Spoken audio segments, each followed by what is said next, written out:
سب تیرے ہیں محمد کی محبت کی حقیقت سے اول ہے اسی میں ہو اگر خامی تو سب کچھ نامکمل ہے سامان تجارت میرا ایمان نہیں ہے سامان تجارت میرا ایمان نہیں ہے ہر در پہ جھکے سر یہ میری شان نہیں ہے ہر در پہ جھکے سر یہ میری شان نہیں ہے ہم نے تو سمندر میں بھی رستے ہیں بنائے ہم نے تو سمندر میں بھی رستے ہیں بنائے یوں ہم کو مٹانا کوئی آسان نہیں ہے یوں ہم کو مٹانا کوئی آسان نہیں ہے اللہ میرے صبر کی اللہ میرے رزق کی برکت نہ چلی جائے دو روز سے گھر میں کوئی مہمان نہیں ہے دو روز سے گھر میں کوئی مہمان نہیں ہے آئیے حضرات میں نے تقریر کی تھی امام علی مقام کا بچپنا امام حسن اور حسین کا بچپنا نانا کا پیار نانا جان کی محبت اور صرف نانا نواسے سے ہی محبت نہیں کرتا بلکہ میرے پیارے نانا نواسے سے بھی زیادہ اپنی امتی سے پیار کرتا ہے امتی سے محبت کرتا ہے امتی سے پیار کرتا ہے یہ کون نہیں جانتا کہ ہمارے آپ کے نبی جب آمنہ کے بدن پاک سے دنیا میں تشریف لائے تو میرے پیارے پیدا ہوتے ہی نبی سجدے میں چلے گئے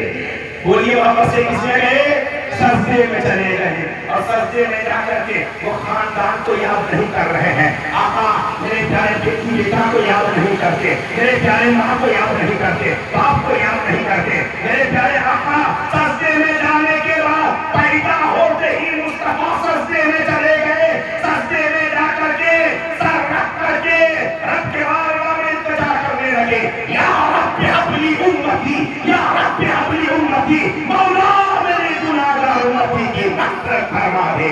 مولا میری گناہگار امتی کی بخشش کر دے اب توجہ چاہوں گا کچھ ایسے بھی ہیں اس سرزمین گیتی میں ہے نا نہیں جگہ جگہ ملے گا بھائی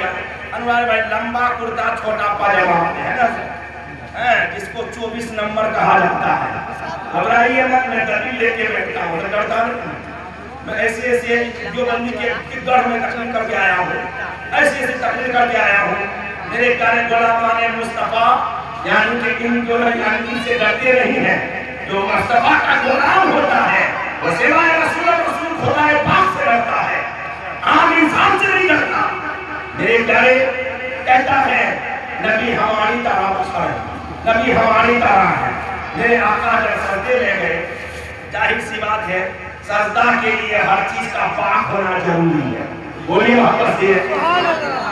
ارے آپ جمعہ نماز پڑھنے جاتے ہو تو اپنے بیوی کو بولتے میرا کپڑا دھو دینا کرسی صاف کر دینا ہے نا تاکہ آپ جانتے ہو کہ کپڑا اگر ناپاک رہا تو نماز پڑھے نماز نہیں ہوگی ہے نا آپ کا ٹوپی اگر ناپاک ہے آپ اگر ناپاک ہے تو نماز نہیں ہوگی تن کا پاک ہونا ضروری کپڑا کا پاک ہونا ضروری سجدہ کے لیے جگہ کا پاک ہونا ضروری میرے آقا جب پیدا ہوئے پیدا ہوتے ہی سجدے میں چلے گئے تو آقا کا سجدہ بتا رہا ہے ہم بھی پیدا ہوئے ماں باپ کے ذریعے ہم بھی پیدا ہوئے ماں کے سکم سے آئے مگر ذرا اندازہ کرو آقا جب پیدا ہوئے ہم جب پیدا ہوئے ہمارے پیدا ہونے میں آقا کے پیدا ہونے میں کتنا بڑا فرق ہے زمین و آسمان ہی کا فرق نہیں سات و آسمان اور سات و زمین ہی کا فرق نہیں میرے پیارے اس فرق کو دنیا مثال نہیں دے سکتی ہے آقا بھی پیدا ہوئے ہم بھی پیدا ہوئے ہم جب پیدا ہوئے تو روتے ہوئے بچہ پیدا ہوتا ہے اگر نہ روئے تو ماں پریشان باپ پریشان دادا دادی پریشان پورا سماج پریشان کہ بچہ پیدا ہوا رویا نہیں پتا یہ چلتا ہے کہ بچہ گونگا پیدا ہوا ہے